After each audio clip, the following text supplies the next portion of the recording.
rotation between the three-man front and the four-man front on Saturday, Coach. And you had said a week ago that injuries played a role in that three-man front kind of coming to be. But, you know, injuries are never a good thing.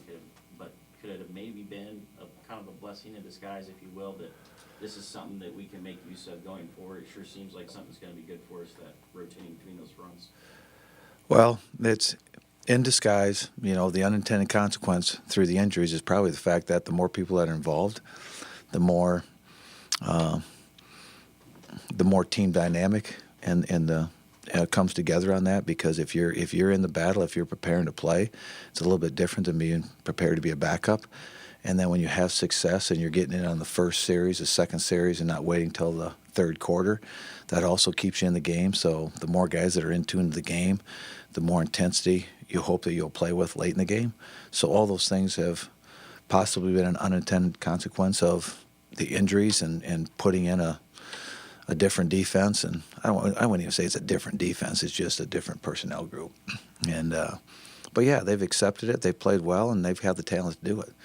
Part of that process was trying to figure out what can we do too. You know, can they play this defense? Do their bodies fit it? Do their style of play fit it? And it did. So it was a good time to put it in, and we'll use it when it's at the right time.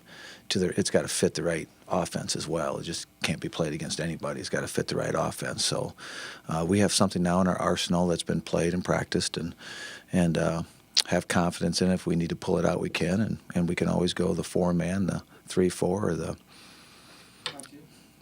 whatever. We'll have 11 guys out there, I hope. Duncan Ferch got moved around a little bit at that linebacker spot without Kolerovic, and then he was named the Defensive Player of the Week in the league. Just as you look back at the film and saw how he did play, what can you share with us on that? I thought that was well deserved, because he had to move to the will linebacker because Kendrick was the next man in, and Kendrick's only a Mike. So to make it all fit with the dual injuries last week, with Blake going down and Kolerovic going down, we found out of that on Tuesday that both were out. So Tuesday afternoon we had to start moving people around to try to create a starting group, which was Kendrick at the mic and he at the will, but even who the backups were going to be, because I didn't anticipate losing two on Tuesday. So that was a big piece of the puzzle. It was Duncan understanding how to play Will and everything that goes with playing Will, because that is a different position than Mike.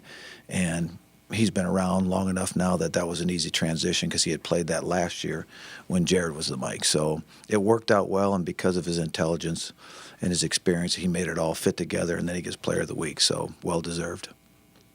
Coach, you know, your offense, the red zone, you've been perfect on you. I think